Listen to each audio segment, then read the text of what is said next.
ধরেন আপনি পার্সোনাল কারোর সাথে কথা বলেন আর আপনি চান না যে এই ব্যক্তিটার সাথে যে আমি কথা বলি এটা অন্য কেউ জানুক। এখন আপনি ফোনটা রেখে কোথাও একটা চলে গেলেন, তখন যদি ওই ব্যক্তি ফোন দেয় তাহলে কিন্তু রিসিভ করে কথা বলতে পারবে, আবার কোন নাম্বার থেকে ফোন আসছে সেটা দেখতেও পারবে। আপনি যদি আপনার ফোনে একটা লক করে রাখেন তাহলে কিন্তু কোনো ব্যক্তি আপনার লক খুলতেও পারবে না, রিসিভও করতে পারবে না, আর নাম্বারও চেক করতে পারবে না। তো এটা করার জন্য আপনাকে ছোট্ট একটা অ্যাপের দরকার হবে। আপনি প্লে স্টোর থেকে ছোট্ট একটা অ্যাপ ইনস্টল করে নেবেন। ইনকামিং কল লক লিখে যখন আপনি সার্চ করে দিবেন তখন কিন্তু আপনার সামনে এই অ্যাপটা চলে আসবে। এই ছোট্ট অ্যাপটাকে আপনি এখান থেকে ইনস্টল করে নেবেন। ইনস্টল করার পর এটাকে জাস্ট দুই একটা সেটিং করে রাখবেন। তো অবশ্যই লোগোটা দেখবেন, লোগোটা দেখে আপনি এখান থেকে ইনস্টল করে নেবেন। তো অলরেডি কিন্তু ইনস্টল হয়ে গিয়েছে। এখন এখান থেকে ওপেন করে দিব। ওপেন করার পর দুই একটা পারমিশন চাইবে, সেই পারমিশনগুলো আপনি এখান থেকে দিয়ে দিবেন। অ্যালাউ করে দিবেন, আবার অ্যালাউ আসবে, অ্যালাউ করে দিবেন। মানে যেগুলো পারমিশন চাইবে সেগুলো দিয়ে দিবেন। এখান থেকে অ্যাড আসবে, সেই অ্যাডটা আপনি এখান থেকে কেটে দিবেন। ওকে, তো এবার কিন্তু আপনার সামনে ঠিক এরকম একটা ইন্টারফেস ওপেন হয়ে যাবে। এখানে দেখতে পাচ্ছেন উপরে দুইটা কিন্তু ক্রস চিহ্ন রয়েছে। এই ক্রস চিহ্নের জায়গায় আপনাকে টিক মার্ক দিয়ে দিতে হবে। ওকে, তো এর জন্য আপনি কি করবেন, এই যে ক্রস চিহ্নের যে অপশনগুলো রয়েছে এই অপশনের উপর ট্যাপ করবেন। ট্যাপ করার পরে আপনাকে হচ্ছে যে পারমিশনটা চাইবে সেই পারমিশন দিয়ে দিলে এখান থেকে কিন্তু এই ক্রস চিহ্নগুলো টিক মারে পরিণত হয়ে যাবে। তো আমি প্রথমে একটা করে নিচ্ছি, এখান থেকে ওকে করে দিব। ওকে করে দেওয়ার পর আপনাকে আরেকটা ইন্টারফেস নিয়ে আসবে। এখান থেকে আপনি যেই অ্যাপটা ইনস্টল করেছেন সেই অ্যাপটার পারমিশনটা এখান থেকে আপনি দিয়ে দিবেন। তো দেখেন এখন নিচের দিকে আমি এই অ্যাপটাকে খুঁজে বের করব।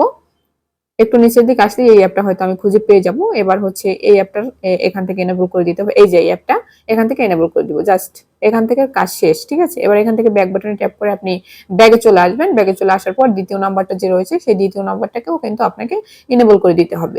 এবার আবার এই কোর্স চিহ্নতে ট্যাপ করবেন, এখান থেকে অ্যালাউ করে দিবেন। দ্বিতীয় নাম্বারটা ওপেন হয়ে গেল। এবার এখান থেকে সেট লক টাইপ এখানে ট্যাপ করবেন। ট্যাপ করার পরে আপনি এখান থেকে পিন নাকি প্যাটার্ন কোনটা দিতে চান আপনি সেটা সিলেক্ট করবেন। তো আমি এখান থেকে প্যাটার্ন দিয়ে দিলাম, আপনি চাইলে এখান থেকে পিনও দিয়ে দিতে পারেন। ওকে, এবার হচ্ছে সিলেক্ট প্যাটার্ন। এখন হচ্ছে আপনি কোন প্যাটার্ন দিতে চান, মানে যে লকটা করবেন সেটা আপনি কিভাবে দিতে চান সেভাবে এখান থেকে দিয়ে দিবেন।